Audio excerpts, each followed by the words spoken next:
SosKaid tensioned the many times extended piece of fraying wire to the base of a small but slightly green birch tree. She smiled as she rubbed one of the brave oval leaves between her fingers. Petula occidentalis. Water birch, she said to herself thoughtfully. Makes sense if there's a subterranean stream here. She'd always found peace poring over the ancient encyclopedias of her father's with all their detailed sketch drawings and descriptions. They'd come from his time in the Brotherhood, she knew, but he never talked about it. They were just there. She had a recurring dream as a child where she found an as-yet undiscovered door in their modest house, within containing the other 273 volumes of the Complete American Encyclopedia of Progress. SosKaid sighed as she made the last twist in her makeshift alarm system, gave it an experimental little twang, and nodded appreciatively at the subtle but crucial clank of the old tin cans. She settled down cross-legged next to her partially hidden sleeping cover and took a few slow, deep breaths. She felt the surprisingly fresh-feeling air fill her body. For just a moment, her head felt clear, calm. She focused and tried to hold on to that feeling and take stock. There was no fogginess from painkillers, hunger, or dehydration. Mikey's moonshine must have scoured her system completely clean, she thought with an involuntarily held breath chuckle. She didn't want to let the breath out. She wanted to hold in that pure, clear feeling as long as possible, because she knew when she did let it out, she'd fall apart. She sucked a little harder at the air, pushing her lungs to the point of pain, and then let it all out in a heap.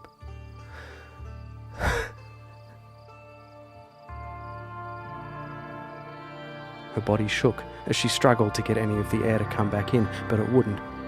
After a panicked moment and the return of the familiar dizziness, she finally gasped, sucking in a breath that tasted hot and acidic. She folded forward onto her hands and cried like she never had in her life before.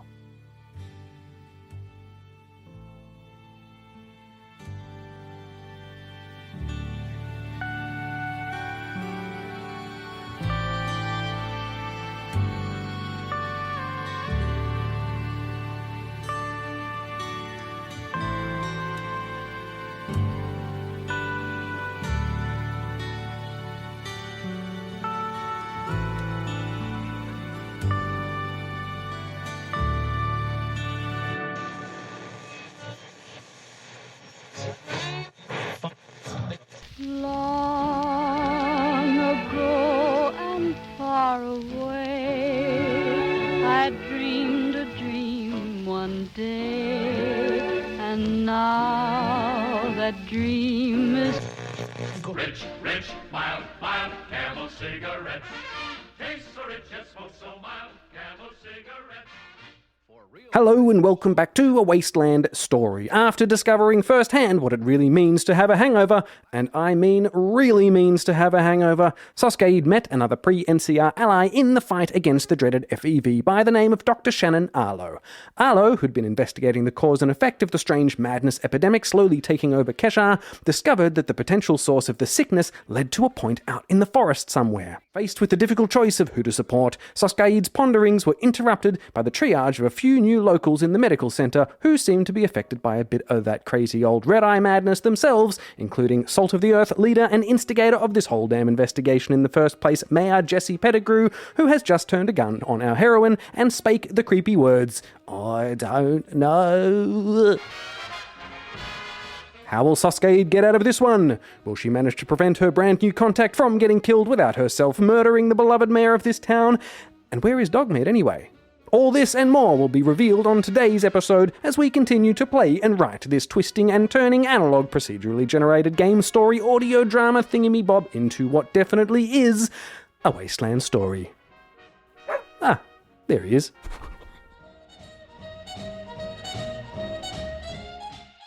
Before we get into it, PJ here, not in character, just wanting to check in with you for a sec.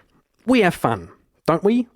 I certainly have a heap of fun making this show, playing this game and sharing it, no matter how slowly, sorry again, with you all. Due to the nature of the setting, however, and I guess how this narrative is naturally coming together for me, it does and will continue to deal with some pretty dark and heavy stuff sometimes.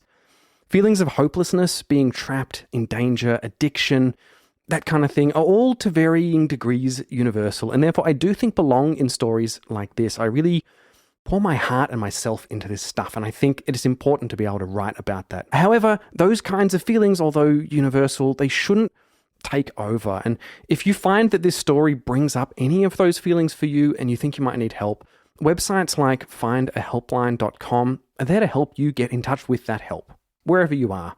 There's no shame in it. Things are pretty full on right now for a lot of people, and I promise you, you are not alone. Talk to a mate or a family member, or ask one if they're okay, or go to findahelpline.com if you think you might need help. Anyway, I hope you're doing well wherever you are out there, and I'm really excited to finally bring you another episode. So here it is.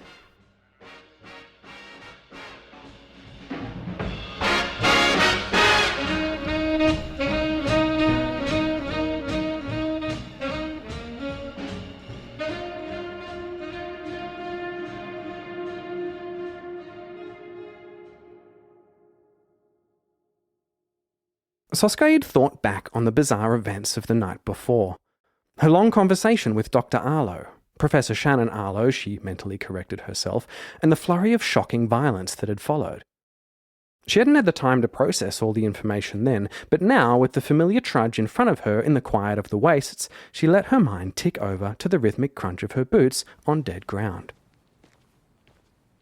Shannon, as she'd insisted in being called, in her youth had been part of a migrating group from a vault in the region, number 15. Although too young to appreciate the politics, there'd been some kind of ideological schism that caused the initial mass exodus out into the wastes. Most of the group had gone their separate ways, forming one tribe, cult, or band of raiders or another, coalescing into their own natural doctrinal collectives before spreading out into the wastes. But the few that stayed in the region had a secret. They'd smuggled some important resources and a powerful device out of their dying vault. After quietly letting the others dissipate, they'd begun to look for a place to settle and to build.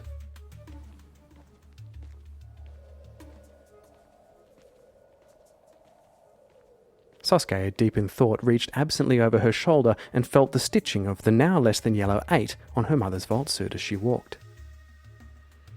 Shannon had told her that over the following years, the group's fledgling settlement had begun to grow into a small but established village with the use of their stolen terraforming kit, which had included blueprints for structures and systems, tools, as well as energy and farming techniques. Shannon had spent most of her life there contributing, studying the techniques and philosophy of the kit, and helping the town grow.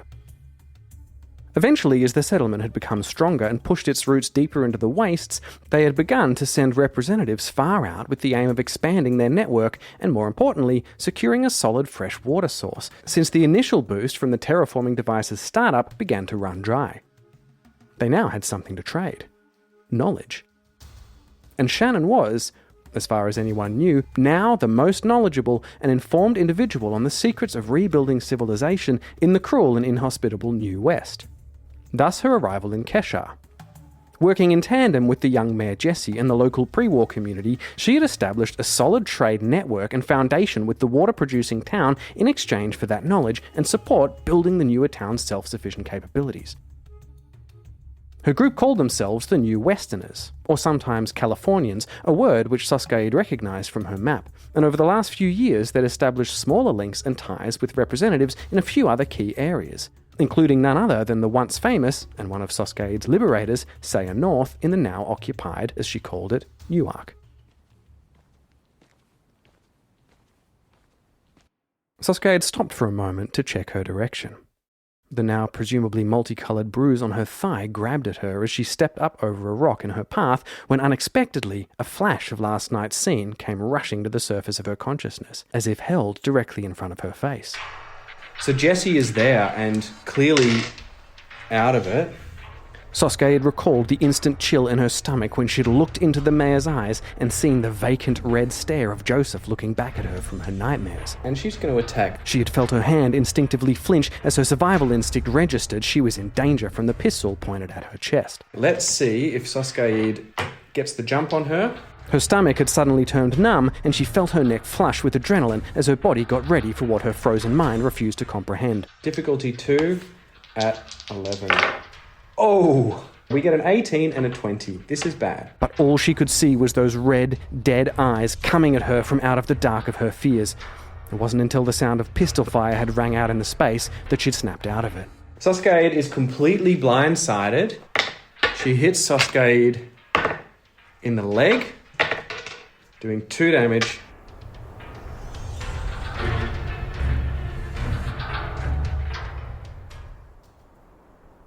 There was a playful nibble at SosKaid's ankle, and the wasteland came back.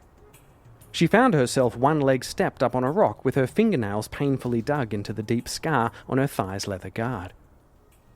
She didn't know why she was still wearing it. It probably wasn't providing much more protection than a paper bag at this stage, it was so shredded. She'd need to learn how to sew, she thought, not for the first time, and reached down to tickle Dogmeat's head. He seemed to register her returned awareness and bounded happily off ahead up a small bank of cracked ground. She'd always palmed off her mother's gentle insistence to teach her the needle in favour of the screwdriver. SosKaid's 100,000-time used plastic bottle crinkled as she took a conservative sip before tucking it away again under her heavy coat. "Don't get too far ahead, boy," she called, not too loud, but she wasn't particularly worried. She started a slow sideways crab walk up the steep bank after him, and her thoughts drifted back to the medical centre, this time feeling a little more in control of them. So we have on the left leg physical resistance 3. So it doesn't hurt us. Happily, we're able to resist the shot. The next part was blurrier as her adrenaline must have kicked in fully. Her hand had been on her holstered gun, but a force like a boot had hit her in the thigh and she must have collapsed to the ground. She feels a shot in the leg, and although it doesn't hurt her, it does knock her down. And that's the complication. And then Jessie runs at her for an unarmed strike, and she's going to get another attack in before SosKaid can do anything.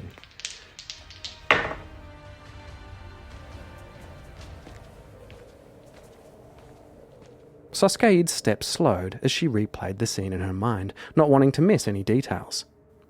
She'd seen the professor, get up from the struggling patient on the cot and kick hard at the pistol in the crazed mare's hand. It had gone flying and Jessie seemed barely to have noticed. She hadn't even looked down at her kicked hand, thought SosKaid, looking for a moment at her own. And then she hits SosKaid in the torso, so she runs up and leaps on SosKaid. SosKaid rubbed at her chest just above the diaphragm where the mare's knee had knocked the wind clean out of her. This is where it had all gotten fuzzy again. Shannon had run over and tried to pull the mare off, and SosKaid's hand flew up to her throat and winced as she felt the welts left there by her former employer's fingernails. So SosKaid gets a turn now. SosKaid is going to try and throw Jessie off her. So she has a 7 to get her off. She's unable to get her off. She had struggled and begun to panic. With that, she felt a flash of shame. Her father wouldn't have panicked. She shook it off and concentrated. Shannon was still trying to pull the mare off her, and SosKaid's vision had been beginning to darken in the already dimly lit room.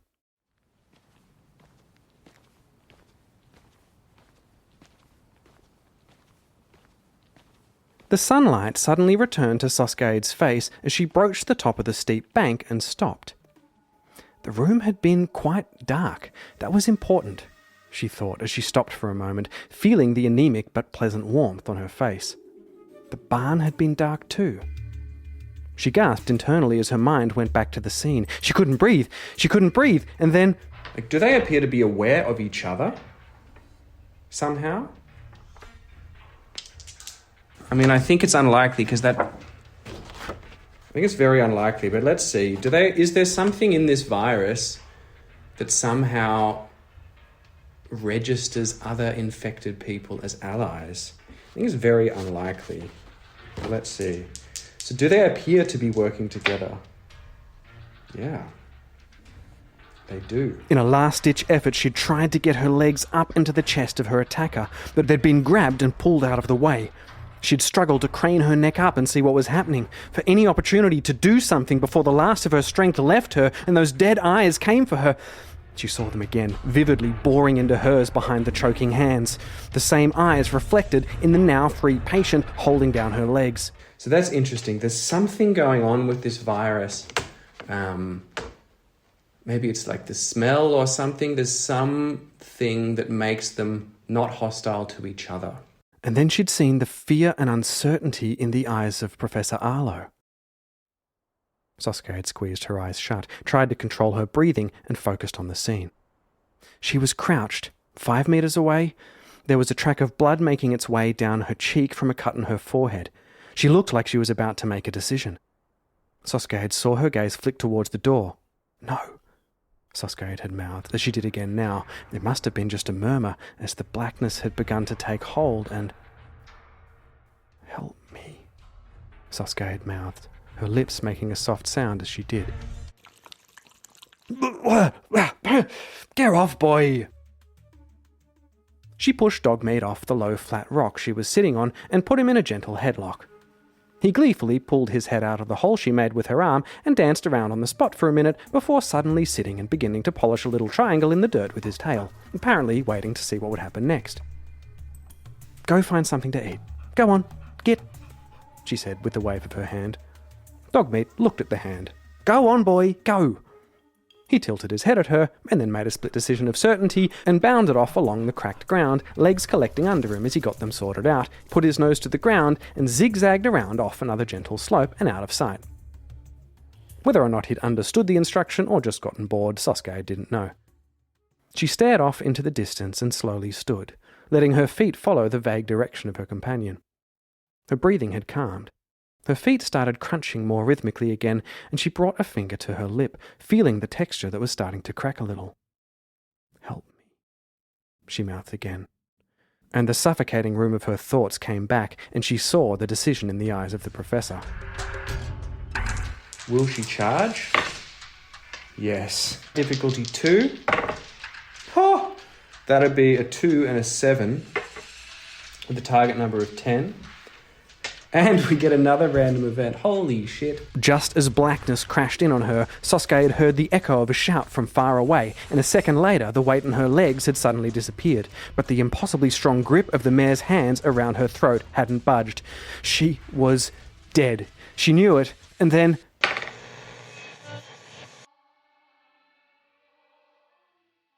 So we have strange victory. Okay. SosKaid concentrated. Through the blackness, there'd been a sudden explosion of light and sound, and the iron collar around her throat had suddenly slackened. SosKaid stared at the rusty red dirt between her knees. Her elbows were resting on them, and she was distractedly tracing 2 side-by-side circles in the dirt with a stick she'd picked up for Dogmeat. She realised she was breathing heavily again. She finished the drawings she now knew she'd been making, and with a grim satisfaction, completed them with a smaller circle in the centre of each. I think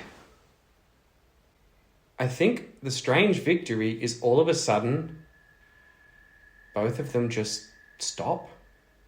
Is that what happens? Do both of them just stop? Yeah. Maybe this is part of the virus somehow. Interesting. Her breath and fear had returned in a rattling gasp, and an image swam into her vision. 2 huge pupils, each ringed red by their surrounding eye. There was animosity in there, surprise, pain, and fear. But they were completely frozen. SosKaid scrambled backwards out from under the kneeling figure. The grip around her neck not so much released as stiffly and brittly bounced out of the way. The attached arms were trembling as if every muscle in Jessie's body was taut like fencing wire. SosKaid looked around, breathless and dizzy. Dr. Arlo was the only other figure moving, bent over a small desk at the window, also panting. The radio on it was blaring happy, cheesy tunes. They both blinked in the oppressive glare of the suddenly lit floodlights. So, strangely, during the fight, both attackers stop dead and stand still, eyes rolled into their head. The doctor comes out cautiously and helps SosKaid tie them up. "What the fuck was that?" SosKaid had gasped after a long, fraught silence. She thought back, picturing the intense look on the professor's face, someone clearly not used to the unpredictable mess that was a melee scuffle. The power in this room is on a separate circuit. I usually keep it off when I'm in the office to conserve... She'd paused, and SosKaid had seen the wits return to the shaken woman, and then... Quick! Let's get them in the restraints before anything else happens. After restraining the new patients in their cots and rechecking the old, Shannon had turned to SosKaid and said, "It's nearly daylight. You have to go and investigate this apparent source of the contamination. We can't waste any more time." SosKaid had opened her mouth to argue, but it was shut with a, "I can manage the rest from here. This is hugely important, SosKaid. You should be back in a day or two, and we can go over everything then. Today's incident has been enlightening. I need some time to put everything together." And more than ever, we are going to have to go out into the wilderness to these specific coordinates.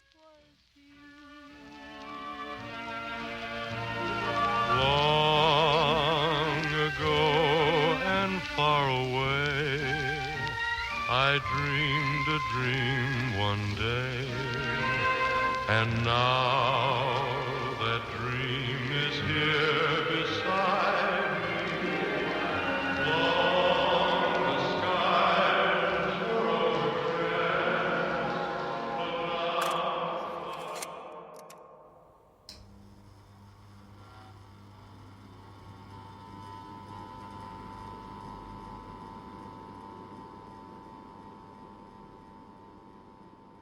but Wright returned to his office and sat heavily in his sturdy oak chair.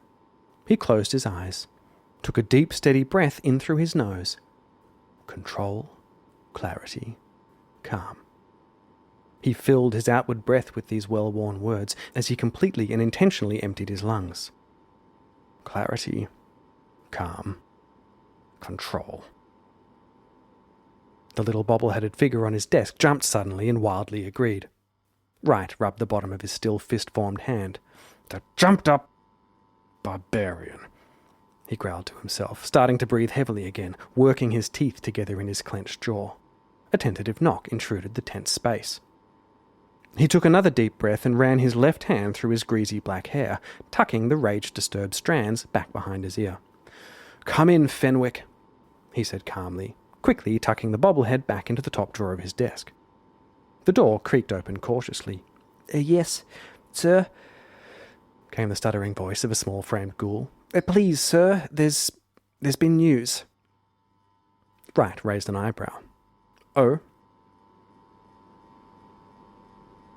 There was a slightly awkward too-long pause before, We think we know where she is."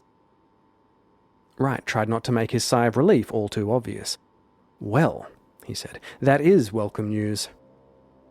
He felt a small piece of distaste rise in his throat, but reminded himself that this was one of the benefits of being tied to one such as he.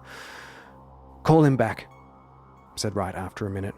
"We need to move on this as quickly as possible." "Yes, sir," said Fenwick, looking terrified. He paused for a moment under Wright's glare and then, "Of course, sir," before hurrying out of the room. Wright moved the same hand through the same side of greasy hair, more slowly this time. Well, that was unexpected, he thought to himself, beginning to feel an anticipation. "We might be closer than we thought," he said out loud as he tilted his eyes towards the lazily rotating and almost entirely ineffectual ceiling fan. "Master."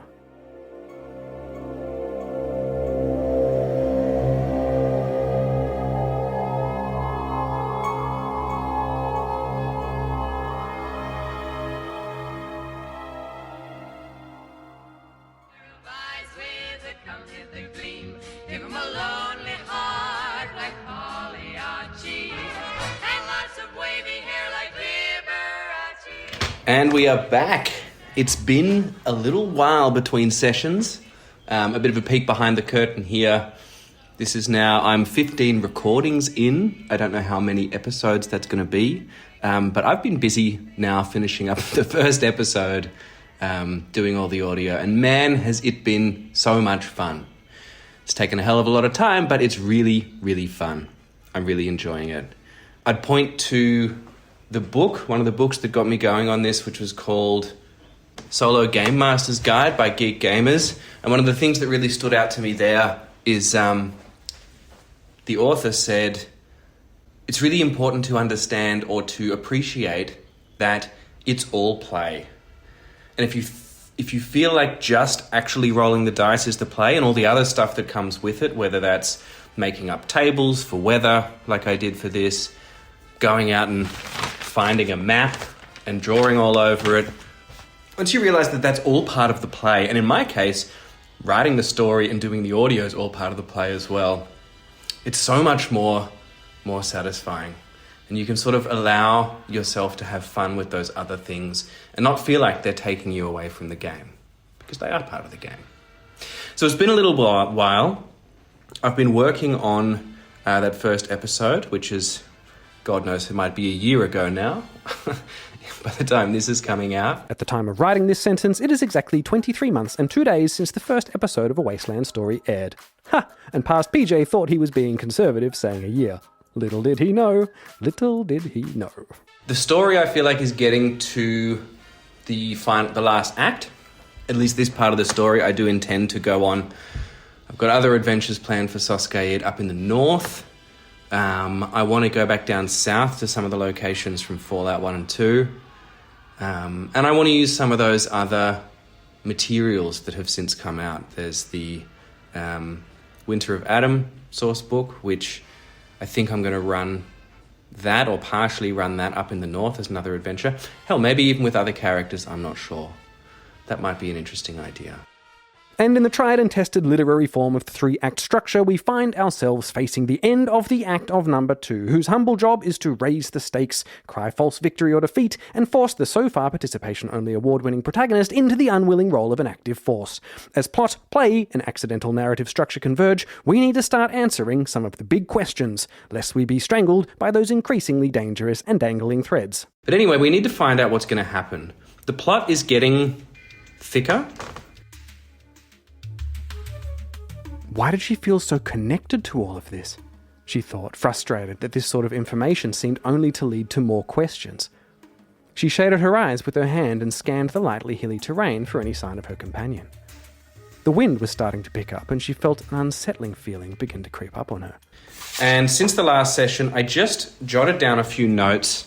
This FEV plot is going on in the background. Whoever is behind it have pinpointed Keshar as a key location in order to distribute the virus. Now, I think the virus is different, a different strain. The light? SosKaid crumbled a clump of dry earth between her fingers and watched the light breeze carry the resulting dust away. A weakness like that couldn't be tolerated by whoever was doing this. They must be testing different strains or types or whatever. And that would be why they needed a large sample size. The distribution through the water, but to do what? What for? They're testing the effects of this particular FEV virus. They're testing it on ghouls. They're trying to get the concentration right. It's not working on the ghouls, or fully at least, she thought. A sudden flash of Joseph's suddenly bulging neck and those crazed red eyes, and then Jesse's. And then Aya's sister.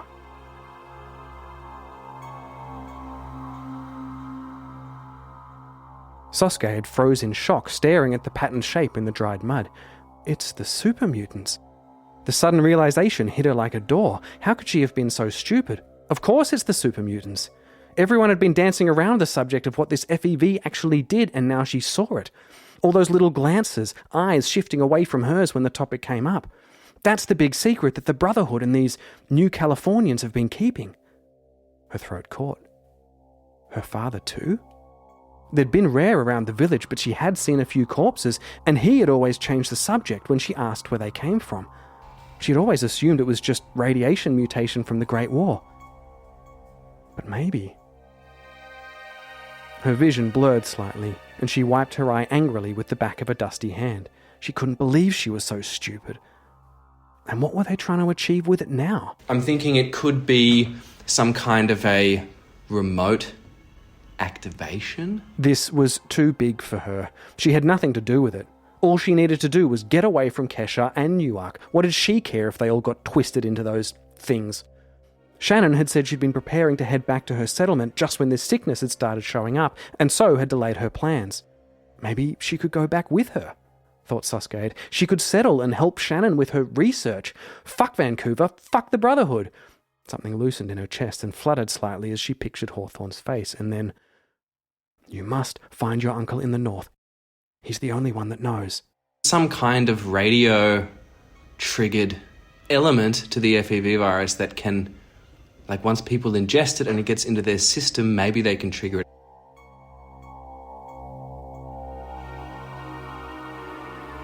She came back to herself and realised she was one knee down in the dirt, her hand gently scraping in the shape on the ground. It was only after she pulled up a second shaped strip of earth and crumbled it between her fingertips that she realised what it was. A boot print. And reasonably fresh too, considering the rain and texture of... Dog meat? She called, realising she hadn't seen him since he'd bounded off over the ridge. Silence. Dog meat? So I'm not sure. We will have to see what the dice say. What I do know is that SosKaid and Dogmeat, they've just finished up at the facility, at the clinic rather. They've tied up the catatonic locals who have somehow been affected by this virus. It was interesting that they stopped dead and stood still, eyes rolled into their head. So maybe that's part of this triggering effect. Either way, we're going to test the scene. The expected scene is that SosKaid helps straighten things out at the clinic without further incident, and she gets ready to head out to the source of the mysterious signal. Let's see how the dice are today. So, here we go. It is a 10. There you go. So, I'm kind of glad about that. So SosKaid, she helps straighten things out without further incident. She gets together her things. It's not a long journey. According to the map here, it's probably a day. And so we're going to set out for a day. Dog meat!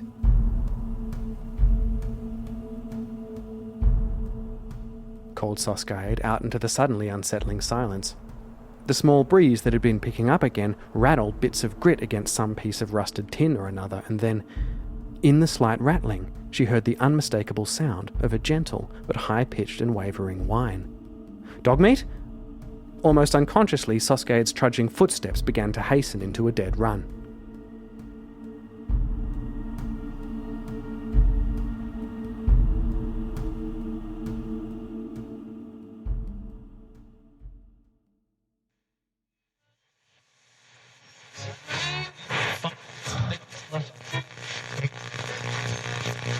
Thank you, Lexi. Those wondrous weight loss pills do sound like a treat, and I'll be sure to recommend them to Mrs. Radio Presenter when I get home after drinks tonight. Welcome back to PayTRC FM Seattle, your weekend radio delight, broadcasting from the commie-free and God-blessed west coast of your US of A. And now it's time to put your big brains on as we hand over to a press release interview from MedTech Laboratories. This release comes with the warning of female brain overheat potential, so gents, take care when listening to this or repeating it around your wives. Then coming up after midday, our interview with Seattle Councilman Al Rochester as he takes us behind the scenes on the planning of our great city's very own World Fair, the Century 21 Exposition. That's coming up on PTRC FM, your weekend West Coast radio. State-of-the-art technology means that when the two unique and secure radio frequencies interact with the metallic nanoparticles, they will resonate at the precise frequency that causes them to heat up, thus shedding their synthetic protective capsid, releasing the modified, partially dormant viral vectors into the bloodstream. And because the nanoparticles are small enough to pass through the digestive system, it makes distribution into society and continuous updating of the vaccination a breeze. No more needles, no more cues or fainting at the sign of blood.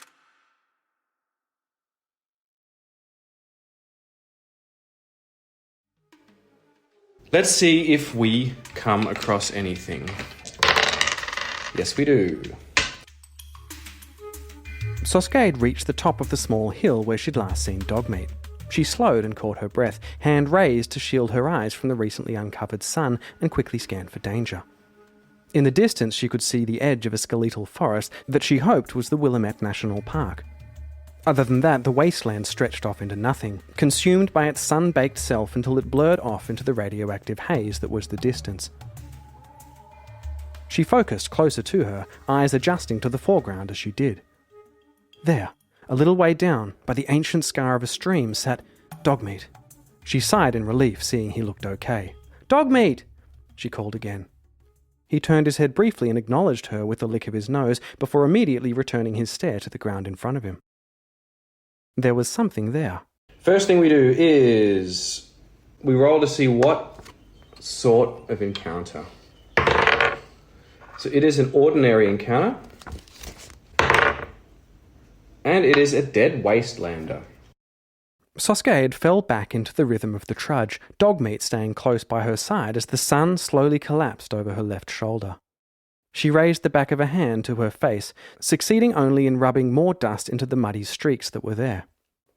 "Come on, boy," she said, somewhat unnecessarily, as she brushed the top of her faithful companion's head by her side with her hand. He licked it empathetically and kept matching her pace, even though she was pushing forward too hard to conserve energy and resources. Do we find any oddities or valuables? Could be a note or a holotape. We're going to ask Mythic. I think it's unlikely. I think it's very unlikely that there's an oddity. But there is. 13 is actually an extreme yes. When they broke the tree line, SosKaid was forced to slow her pace, only then realizing she was puffing. "Keep moving, boy," she snapped at Dogmeat, who was still exactly where he had been for the last few hours, keeping pace directly at her side. She squeezed the note in her hand and heard the old paper crinkle in complaint. With a huff of frustration, she stuffed it back into the opening of her vault suit and dropped her hand to her pistol instead. "We're nearly there," she said to nobody, not knowing if it was true. And let's see what this note says. Let's look at what the appearance is. The character might give us an idea of who they are. 46 is interesting. So a very interesting character. I think it's interesting because it relates to what we're doing here.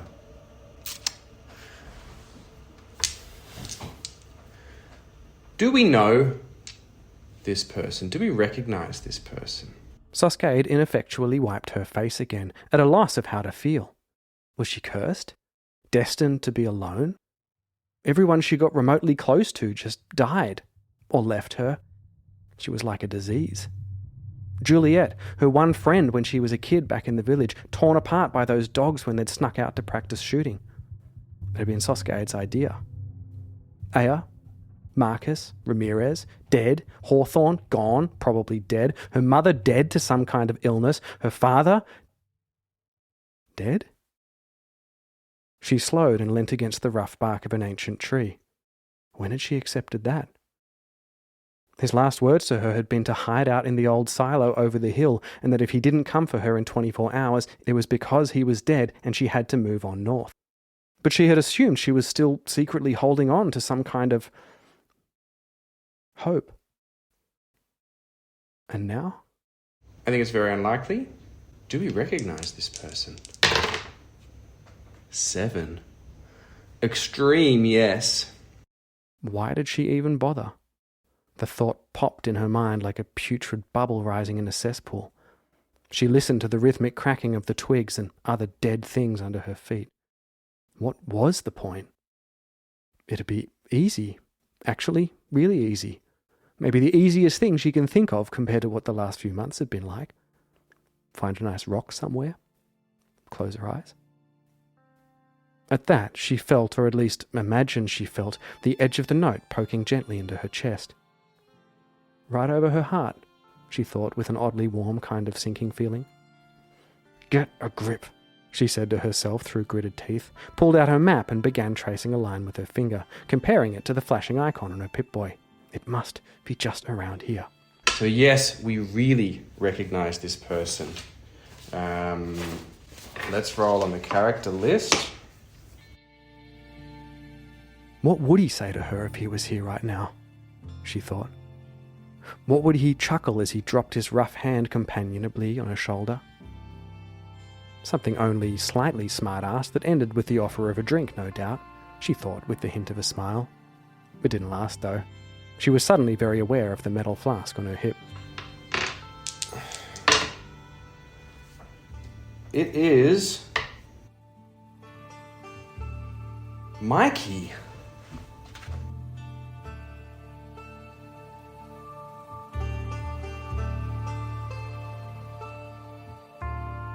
SosKaid clutched the oversized, faded maroon scarf around her neck as she came into what had been the clearing she was looking for on her map. There was a small, forgotten-looking shed intentionally obscured with scrub and foliage. This must be it.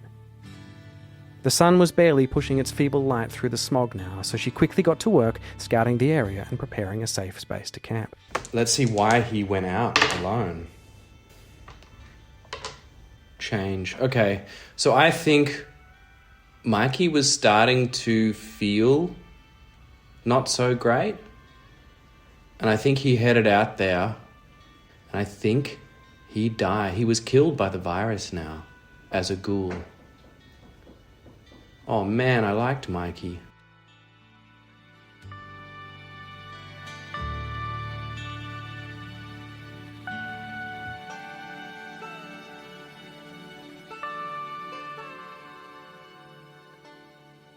SosKaid slipped into a blissful focus as she methodically secured the area, found her sight lines, egress points, and was confident that there was no Deathclaw dens or raider hideouts in the immediate vicinity.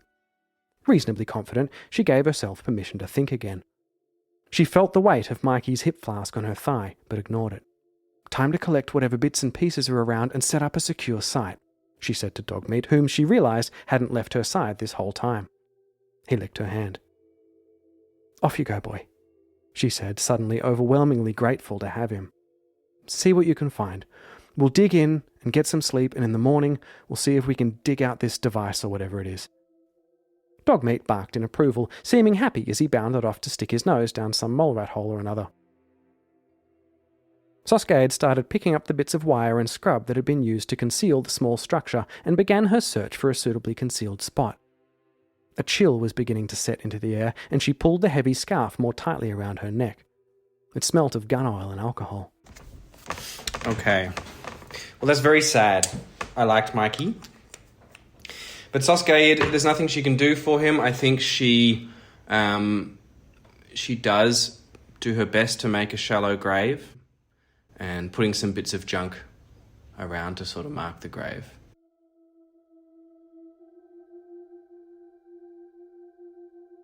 SosKaid made the last twist in her makeshift alarm system, thinking of Mikey's nimble fingers as she did. She gave it an experimental little twang and nodded appreciatively at the subtle but crucial clank of the old tin cans. She settled down cross-legged next to her partially hidden sleeping bag cover and took a slow, deep breath. She felt the surprisingly fresh-feeling air fill her body. Her head felt clear, for once. There was no fogginess from painkillers, hunger, or dehydration. Mikey's moonshine must have scoured her system completely clean, she thought, with an involuntarily held breath chuckle. She didn't want to let the breath out. She wanted to hold in that pure, clear feeling for as long as possible, because she knew that when she did let it out, she'd fall apart. She pulled out the note, Mikey's last written words, and read them through blurry eyes. To the Lone Wanderer. So I think he has a note on him, and the very interesting thing about the note is that it says it's addressed to SosKaid. She finds it on his body as she's searching him, and it says that, SosKaid, if you find this, I didn't make it. I was trying to get out there to find the device first. Not that he didn't trust us, but he wanted to take control of the situation, something.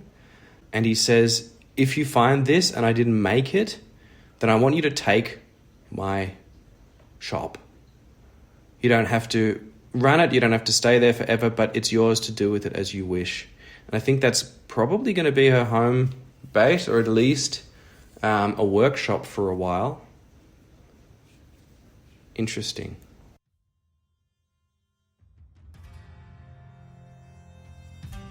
It was too much. She felt herself fall again into despair. Everyone she'd met in this fucked world, for whomever she'd felt any kind of connection, kindness, good at all, even a scrap, all of them fucking dead, pulled down around her by the wasteland and the bastards in it.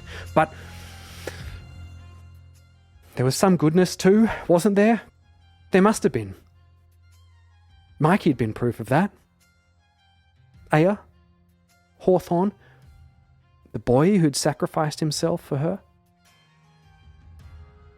She sucked a little harder at the air, pulling it into her lungs to the point of pain, and then let it all out in a heap. Her body shook as she struggled to get any air to come back in, but it wouldn't. After a panic moment and the return of the familiar dizziness, she gasped, sucking in a breath that tasted hot and acidic. It was only after she could find no more tears that the anger came back. She felt like she'd been tossed around by these conflicting emotions, and she relished the fact that this one seemed stable. She hung on for all it was worth. For survival. It filled her stomach and her chest, and her very veins with a powerful, surging feeling. A feeling of violence, a feeling of vengeance, a feeling of purpose. She would bring down Wright and whoever else was involved in this sick plot. She looked down at her white knuckles, grasping Six Fish's dog tags in her hand and the trickle of blood that was slowly snaking down her wrist. She picked up Mikey's flask and drained the last few drops before staring at it in her shaking hand. The name Michael Murray was carefully engraved onto its face above the quite accurate outline of a wrench and a shot glass and a happy 21st birthday, son. She tucked it away again, the burning feeling in her throat numbing, suppressing the unbearable weight in her chest, just a little, just enough. She would make this right. But she wasn't going to do it by sneaking around and trying to make sure everyone was okay. She needed to go in with firepower and burn the place to the fucking ground. She tasted that thought in her mind. It didn't sit right. It wasn't her, a small voice said. But she shook the feeling away and doubled down on her resolve. Science had to wait. It was violence she needed now. The Californians would have to take a back seat. They didn't have the balls to do what needed to be done here. It had to be the Brotherhood. She lay back onto her sleeping bag and rolled onto her side. Ad Victorum, she whispered, thinking of Hawthorne. Ad Vic fucking Torum it is then. And with that, with the feeling of clear purpose in her mind for the first time that she could remember, SosKaid fell asleep, dead to the world.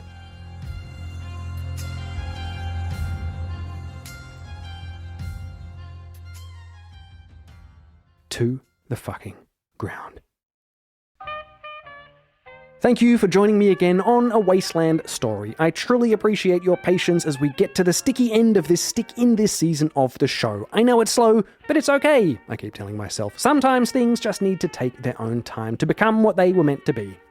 If, however, you are keener than a jet-riddled raider and would like to support this mutant-sized effort, have the means to do so, and would like to hear the raw recordings of all of these play sessions detailing exactly how it is, word for word, that I played Fallout 2D20 solo and procedurally built the foundation of this narrative you are currently listening to, head over to Patreon/solo-roleplayers and check out the Lone Wanderer tier. Not only will you get a new episode of full audio straight from the table play session every month in all its glorious bumble in a brand new exclusive podcast called, fittingly, Holotapes, you will also be among the first to hear, when it comes out, the brand new upcoming interstitial season of the show, The Chain That Binds, following the radioactive wintry misadventures of a mysterious Brotherhood of Steel deserter in the far north who will be colliding with SosKaid and her story for season 2 of this show, eventually. You will also gain access to the Solo Roleplayers Discord server, Solo Roleplayers Radio, Book Club, and a Brahmin load of extra solo roleplay sessions on the Solo Roleplayers Premium podcast. That is Patreon/Solo Roleplayers, where just visiting will also provide you with a free radio-transmitted immunization for chemically induced insanity and severe radioactive mutation. Please note that no guarantees can be made to or for your sanity, chemically induced or otherwise, for any mutation that may occur from these invasive radio transmissions. And finally, a message from our sponsor: don't do jet, kids. But if you do, make sure to use a MedTech-approved inhaler, now free with every street-side jet purchase. Bye!